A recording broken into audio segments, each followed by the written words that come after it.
Olá, estamos de volta com o nosso programa.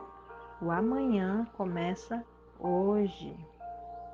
Temos sonhos, projetos, planos, metas. Afinal, queremos ter uma vida de sucesso. E aqui, nesse programa, você vai aprender, vai conquistar conhecimento para que possa fazer boas escolhas enquanto você não alcança a sua meta e o seu objetivo. Para que quando você alcançar, você esteja inteiro, esteja calmo, sereno e tranquilo.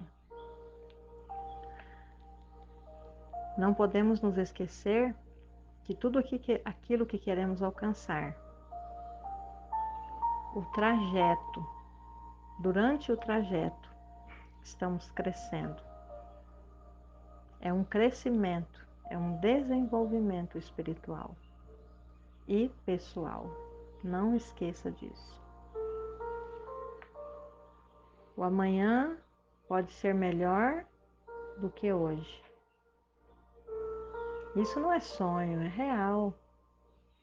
Basta praticarmos princípios de vida que estão em harmonia com a palavra de Deus, a Bíblia Sagrada.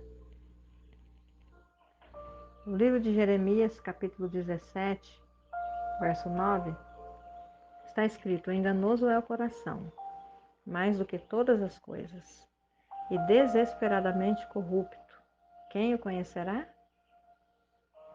Já vimos que não podemos confiar no nosso coração. Fica aí a primeira dica de hoje. Defende-se em geral que sem motivação nenhum comportamento é colocado em prática, pois são os motivos que incitam a ação. A motivação, ela pode ser largamente equiparada aos impulsos, aos incentivos, aos apetites, às aversões, às necessidades. É a motivação que vai determinar a real natureza das nossas ações. Deus estima em alto valor cada ato que foi movido pela preocupação abnegada com o próximo. Segunda Epístola aos Coríntios, capítulo 9, verso 7, está escrito assim: cada um contribua segundo tiver proposto no coração, não com tristeza ou por necessidade, porque Deus ama a quem dá com alegria. Muitas vezes parece fácil determinar a razão de certos comportamentos, mas nem sempre é assim. As pessoas concluem geralmente que alguém que se alimenta esteja apenas saciando o impulso da fome. Porém, de acordo com o conhecimento atual, pode ser que essa conclusão não esteja necessariamente correta. A motivação pode estar relacionada a inúmeros motivos sociais, ansiedade e até mesmo a pressão de grupo. Portanto, nunca poderemos ter certeza absoluta da motivação que deu início àquela ação, avaliando apenas um comportamento em si. Por isso, podemos concluir que a maioria dos maus comportamentos seja estimulada por motivos errados. Entendem? Por exemplo, o furto, quase que inevitavelmente, é incitado por alguma forma de comodismo e comportamento adúltero por motivos concupiscentes. Por outro lado, é muito mais difícil supor que o bom comportamento seja o resultado automático de bons motivos. Na maior parte dos casos, os atos muito bons, entre aspas, resultaram de motivações impuras e egoístas, motivações relacionadas, por exemplo, busca de autoaprovação, autoexaltação, aceitação social ou até mesmo o prestígio. O cristão não pode omitir o fato de que os motivos formam a base sobre a qual o relacionamento com Deus vai estar seguro. Deus declarou, Provérbios 23, 7, porque como imagina em sua alma, assim ele é. Olha só, o caráter do ser humano não é determinado pelas ações em si, mas pelo relacionamento de seu coração com Cristo. Os impulsos, eles podem se dividir em dois grupos, o de origem biológica, chamados de impulsos universais, e aqueles adquiridos durante a vida, chamados de impulsos sociais. Costuma-se designar os impulsos biológicos de primários e os impulsos sociais de secundários. Entretanto, essa designação não indica que os impulsos biológicos sejam necessariamente mais fortes do que os impulsos sociais. Nos primeiros meses de vida, os impulsos biológicos são dominantes, como a respiração, a fome, sede, sensibilidade à dor, descanso, a evacuação. Porém, durante o processo de aculturação, os impulsos sociais podem se desenvolver de forma marcante e, em muitos casos, dominar os impulsos biológicos. Por exemplo, o avarento pode vir a sofrer e até mesmo morrer de desnutrição. O estudante altamente motivado pelo sucesso acadêmico pode privar-se do descanso adequado. O impulso sexual pode servir em grande parte ou totalmente a inúmeros objetivos sociais.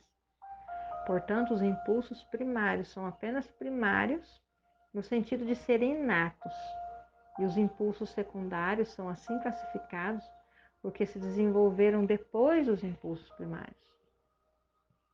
Existem muitas coisas que estão aí relacionadas e nós precisamos refletir. Muito já se discutiu a fim de determinar a natureza dos impulsos emotivos como amor, alegria, compaixão, segurança, juntamente com as emoções aversivas como culpa, dor, ansiedade, medo, depressão, angústia, raiva, ciúme, ódio. Boa parte dos psicólogos percebe que a maioria das emoções é aprendida. E certamente as expressões específicas das emoções são aprendidas também. Muitos psicólogos concordam que provavelmente a emoção do medo e a necessidade de segurança sejam inerentes. E a última provavelmente forme a base para o desenvolvimento do amor. Então, quando chega na vida adulta, as emoções tornam-se assim um dos estímulos mais fortes para a ação. Embora algumas emoções pareçam ser positivas e outras negativas, uma análise cuidadosa por parte do cristão indicará que toda emoção pode ser expressa de forma positiva e cristocêntrica ou de maneira negativa e egocêntrica. Assim como alguns motivos biológicos, como a sede e a fome, podem ser corrompidos e o impulso sexual pervertido, outros motivos podem também seguir o mesmo caminho. As emoções também podem expressar-se de forma positiva ou negativa. Até mesmo assim, os melhores motivos, como amor, oferecem conotações negativas, como também o pior deles, o ódio, pode sim oferecer conotações positivas. Então, numa época em que as reivindicações de Cristo são sentidas na vida dos seres humanos, muitos dos motivos, sejam biológicos ou adquiridos, possuem fortes inclinações para o mal. E em muitos casos, parece quase impossível que os motivos negativos sejam transformados. Mas Deus, Ele tem todo o poder, por intermédio do triunfo de seu Filho, de conceder a vitória sobre qualquer impulso biológico ou social inclinado para o mal. A nossa mente acaba se poluindo com a multidão, não é mesmo, de estímulos prejudiciais que tem constantemente nos agredido os nossos sentidos durante essa era que nós vivemos, mas há uma solução para essa poluição mental.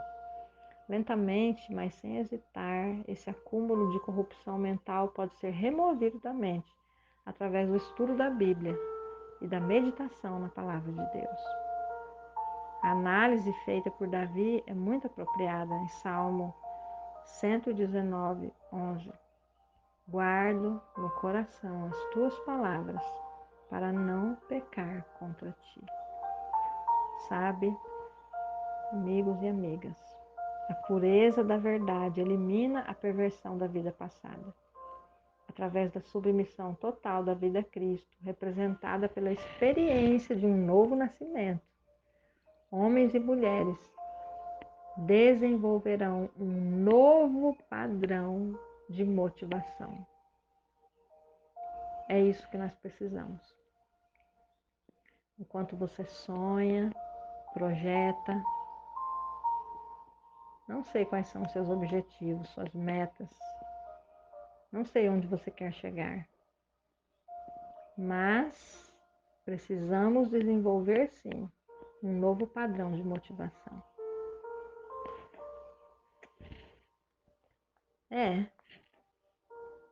Romanos 8, 7, 8 diz assim: por isso, o pendor da carne é inimizade contra Deus, pois não está sujeito à lei de Deus, nem mesmo pode estar.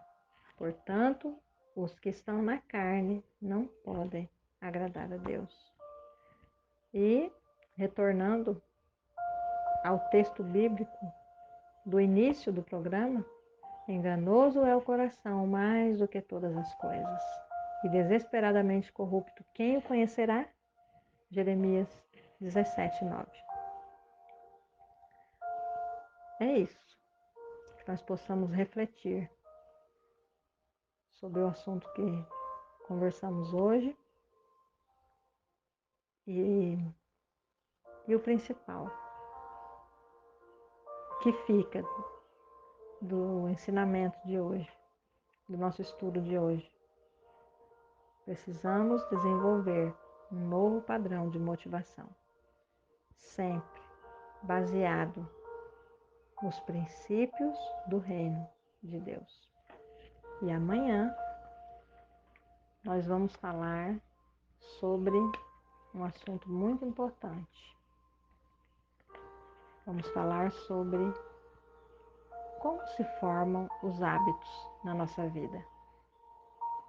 E para encerrar, nada resume melhor a motivação do cristão do que as palavras de Paulo a Timóteo. Primeira carta a Timóteo, capítulo 1, verso 5. Ora, o intuito da presente admoestação visa ao amor, que procede de coração puro e de consciência boa e de fé, sem hipocrisia. Bye. Que o amor de Deus, a graça do Senhor Jesus Cristo e a comunhão do Espírito Santo esteja conosco. Amém.